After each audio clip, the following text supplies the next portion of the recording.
Hello everyone, जय भीम। स्वागत आप सभी का समता पाठशाला में। और जैसा आप सभी को पता है कि हम पुस्तक पढ़ रहे हैं जूठन ओम प्रकाश वाल्मीकि जी द्वारा, जिनकी आत्मकथा है जो दलित दंश होता है, किस प्रकार से छुआछूत जातिवाद का शिकार होना पड़ता है, इस वीडियो में, इस किताब में बताया गया है। आइए देखते हैं। पिछली कहानी हम देख चुके हैं कि किस प्रकार ओम प्रकाश वाल्मीकि जी को उनके बचपन में जातिवाद का सामना करना पड़ा था। उनको पूरी क्लास में झाड़ू लगवाई थी 3 से 4 दिन, पूरी हम बोल सकते हैं पूरी जगह। और उनके पिताजी जब आए थे तो उन्होंने जब उनसे कहा और जब प्रधान जी के पास गए तब वो पढ़ सके, कक्षा में दोबारा बैठ सके। आगे की कहानी जानते हैं। आइए शुरुआत करते हैं। लिखते हैं, मेरी माँ इन सब मेहनत मजदूरियों के साथ साथ 8-10 तगाओं मतलब हिंदू मुसलमान के घर तथा घेर, मर्दों का बैठक खाना तथा मवेशियों को बांधने की जगह में साफ सफाई का काम करती थी। इस काम में मेरी बड़ी बहन, बड़ी भाभी जसबीर और जनेसर 2 भाई माँ का हाथ बटाते थे। प्रत्येक तगा के घेर में 10 से 15 मवेशी, गाय, भैंस और बैल सामान्य बात थी। उनका गोबर उठाकर घर से बाहर कुर्नियों पर या उपले बनाने की जगह डालना पड़ता था। प्रत्येक घेर से रोज 5-6 टोकरे गोबर निकलता था। सर्दी के महीने में यह काम बहुत कष्टदायक होता था। गाय, भैंस और बैलों को सर्दी से बचाने के लिए बड़े बड़े दालानों में बांधा जाता था, जिनमें गन्ने की सूखी पाती या भूस बिछा होता था। रात भर जानवरों का गोबर और मूत्र पूरे दालान में फैल जाता था। 10-15 दिनों में एक बार पाती बदली जाती थी या उसके ऊपर सूखी पाती बिछा दी जाती थी। इतने दिनों में दालानों में बड़ी दुर्गंध से गोबर ढोड़ के निकालना बहुत तकलीफ देह होता था। दुर्गंध से सिर भिन्न जाता था। तो ये कहानी बता रहा है उनकी माँ की कि कितना कठिन काम था, ये कितना ज़्यादा कठिन और कष्टदायक काम था, आप बोल सकते हो। लेकिन इसके मेहनत में कुछ भी नहीं मिलता था, थोड़ा सा जो कुछ मिल जाए।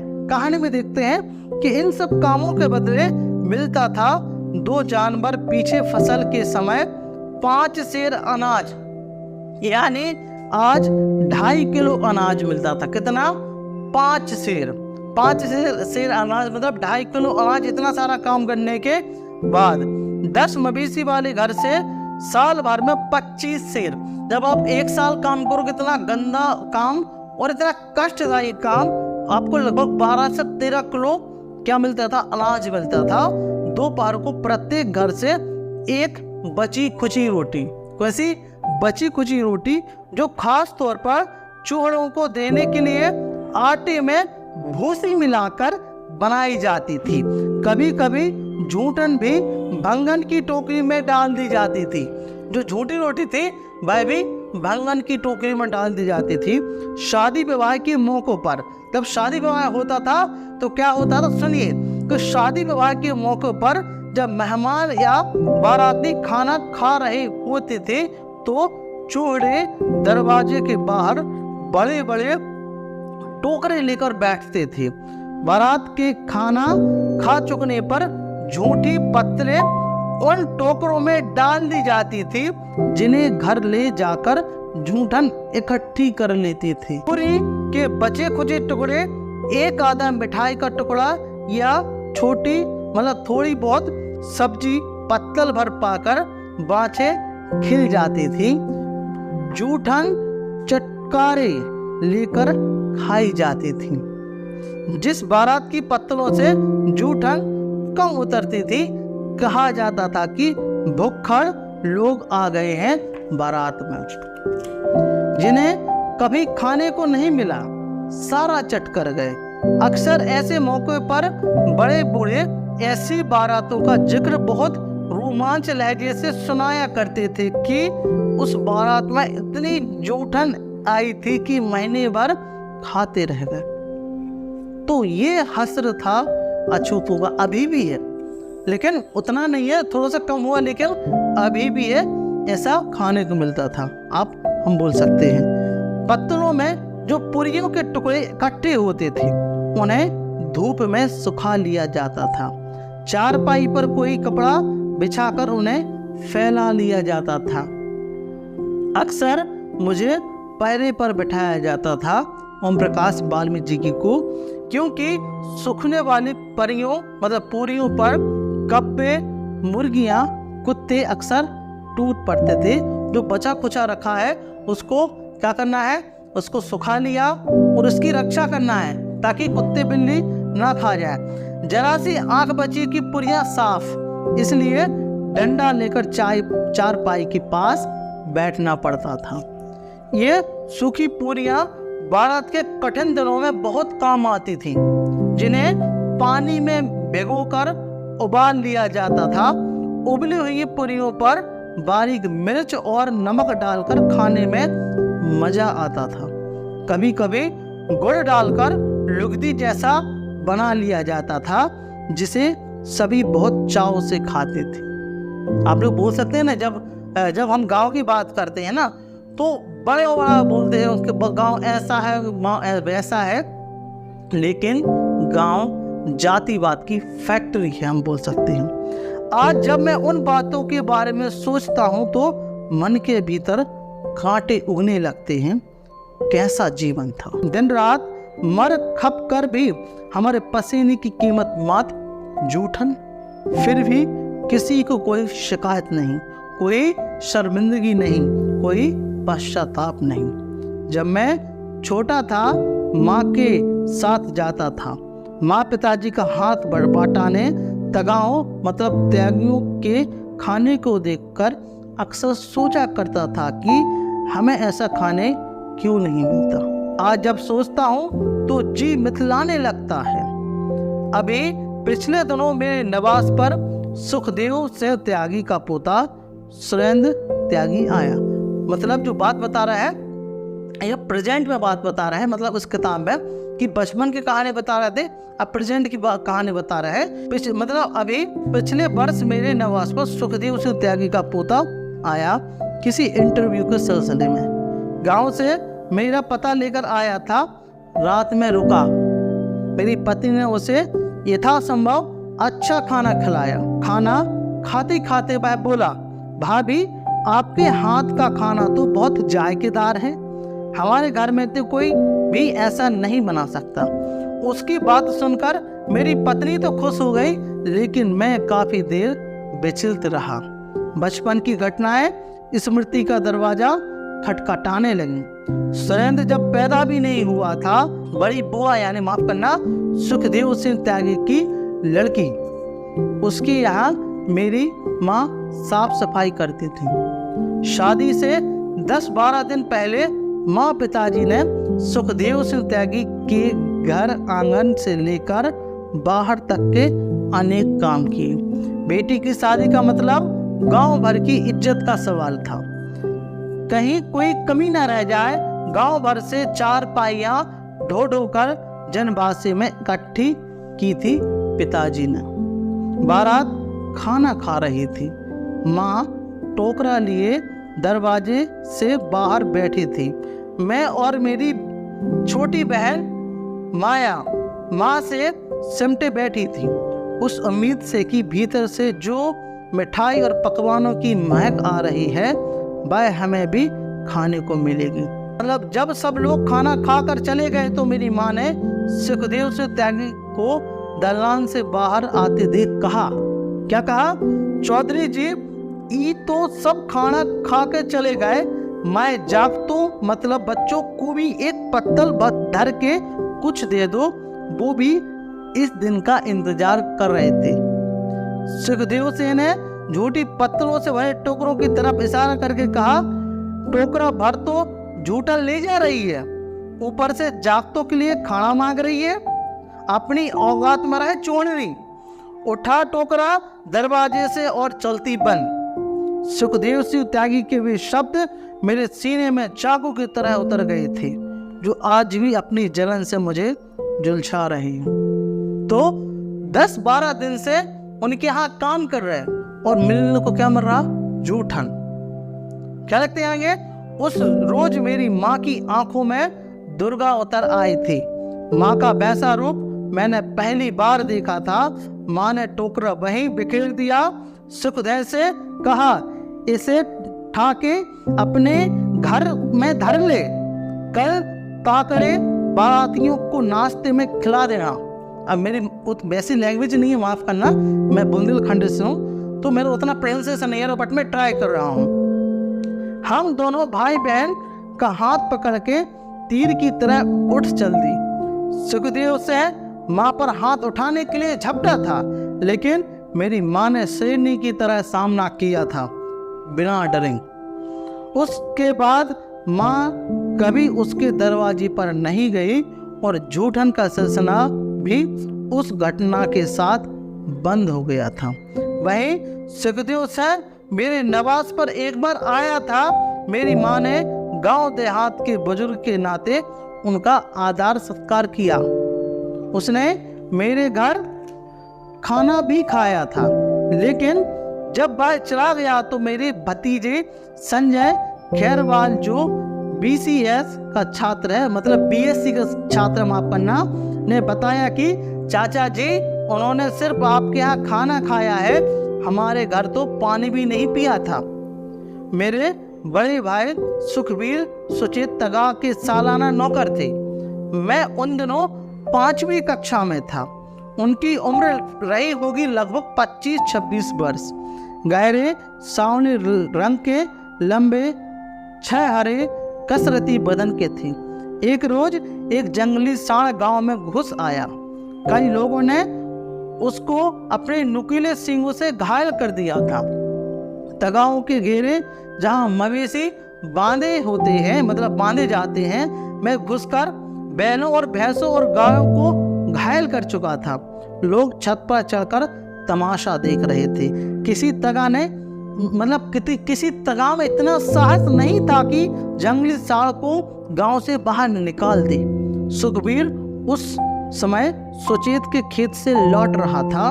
हो हल्ला सुनकर उसे छत पर चढ़े तगाओं से पूछा तो सांड के बारे में सुना। सुखबीर ने उस सांड को गांव से बाहर सिर्फ एक लाठी के भरोसे खदेड़ा था।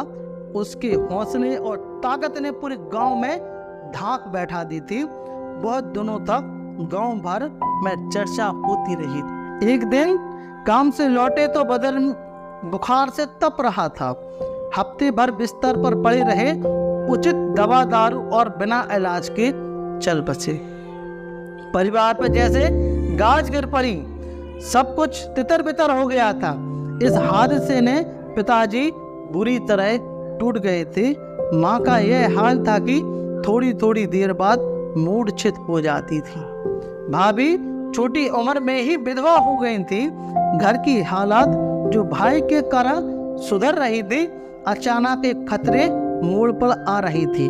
जब से भाई ने काम करना शुरू किया था, कोई भी छोटा भाई बहन भाभी किसी तगा के घर में काम करने नहीं जाता था। पिताजी चाचा मेहनत मजदूरी के लिए सड़क बनाने, ठेकेदार या कोई ऐसा काम करते जो मिल जाए, करने लगे थे। मुझे अच्छी तरह याद है, भाई के रहते मेरी बड़ी भाभी और छोटी बहन घर के बाहर नहीं निकले। मैंने कभी किसी के घर जाकर झाड़ू नहीं लगाई। हमारी बिरादरी में विधवा विवाह को प्रारंभ से ही मान्यता थी। हिंदू परंपराओं की तरह विधवा विवाह हीन दृष्टि से नहीं देखा जाता था। रिश्तेदारों, गांव के बुजुर्गों की मौजूदगी में मेरे दिवंगत भाई सुखबीर के ससुर ने अपनी बेटी का रिश्ता सुखबीर के छोटे जसबीर से तय कर दिया था, जिसे सामाजिक तौर पर सभी ने स्वीकृति दी थी।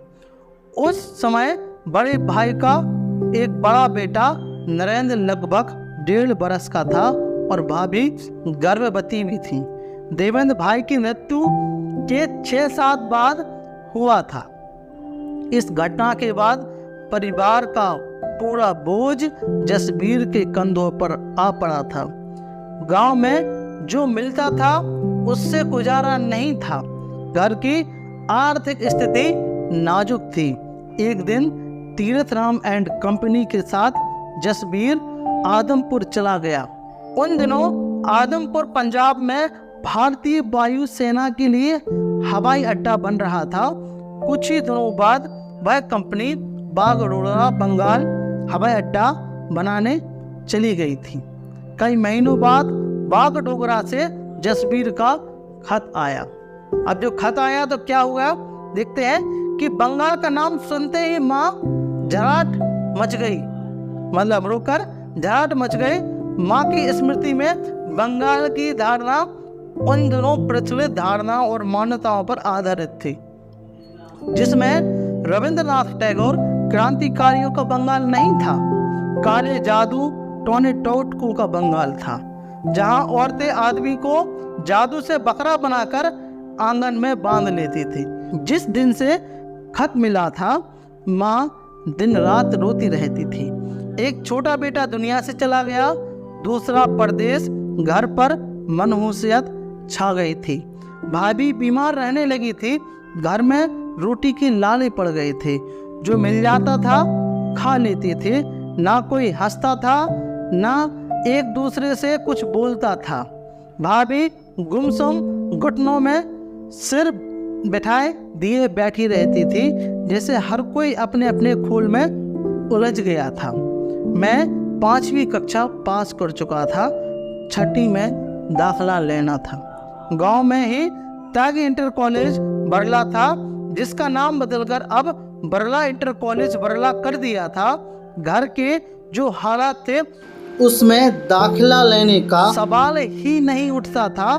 जहाँ रोटी ही नसीब ना हो वहाँ पढ़ाई बात कैसे हो सकता है, कैसे हो सकती है। स्कूल के साथियों को किताबें दिए जाते देखता तो मन भारी हो जाता था। मुझसे बड़े भाई जनेश सर थे। हम दोनों सुबह ही घर से निकल जाते थे। खेतों में घूम घूम कर जंगली घास और भैंस के लिए एकत्रित करते थे। मृत्यु के कुछ दिन पहले सुखबीर ने एक भैंस सुचेत तगार से बटाई कर ली थी। ब्याह पर कुछ ना कुछ आदमी होने की संभावना थी, आमदनी होने की संभावना थी। हम दोनों भाई उनकी सेवा में लगे रहते थे। दोपहर बाद मेरी जिम्मेवारी थी कि सूअर चराने की। सूअर हमारी बिरादरी का एक अहम हिस्सा था। शादी विवाह, हारी बीमारी, जीवन मृत्यु सभी में सूअर की महत्ता थी।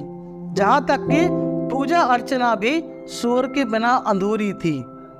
आंगन में घूमते सूअर गंदगी के प्रतीक नहीं बल्कि सामाजिक समृद्धि के प्रतीक थे, जो आज भी वैसे ही हैं। हाँ, शिक्षित वर्ग अभी प्रतिशत में कम है, ने स्वयं को इन मान्यताओं को अलग कर लिया था। यदि किसी सुधारवादी दृष्टिकोण के तहत नहीं बल्कि हीन भावना के कारण। यह हीन भावना पढ़े लिखे लोगों में कुछ ज्यादा ही है, जो सामाजिक दबावों के कारण है। एक दिन मैं सूअर चराकर वापस लौट रहा था। रास्ते में सुखन से मिल गया। उसने रोककर पूछा, क्यों मदरसे जाना छोड़ दिया, आगे नहीं पड़ेगा? मैंने इनकार से सिर हिलाया। वह बहुत दूर तक स्कूल नए परिवेश की बात करता रहा। जहां पहले प्राइमरी स्कूल में चटाई पर बैठते थे, वहां स्कूल और डेस्क थे। मास्टर पिटाई भी कम करते थे। हर एक विषय का अलग मास्टर था। जब मैं घर लौटा तो मन उदास था। भीतर ही भीतर कुछ पिघल रहा था। स्कूल ना जा पाने की व्यवस्था ने निराश कर दिया था। बार बार इंटर कॉलेज की भव्य इमारत आंखों के सामने घूम रही थी। घर पहुंचते ही माँ से कहा, माँ मन ने स्कूल जाना है। मेरी आंखों में आंसू आ गए थे। माँ डबडबाई आंखें देखकर माँ को भी रोना आ गया। माँ जब रोती थी तो एक सुर में शिकवे शिकायत बाहर आने लगते थे, जिसे सुनकर आस पड़ोस की औरतें माँ के इर्द गिर्द इकट्ठा हो जाती थी। वे जितना माँ को समझाने का यत्न करती थी, माँ उतने ही जोर से रोने लगती थी। भाभी अलग बैठ सुबक रही थी।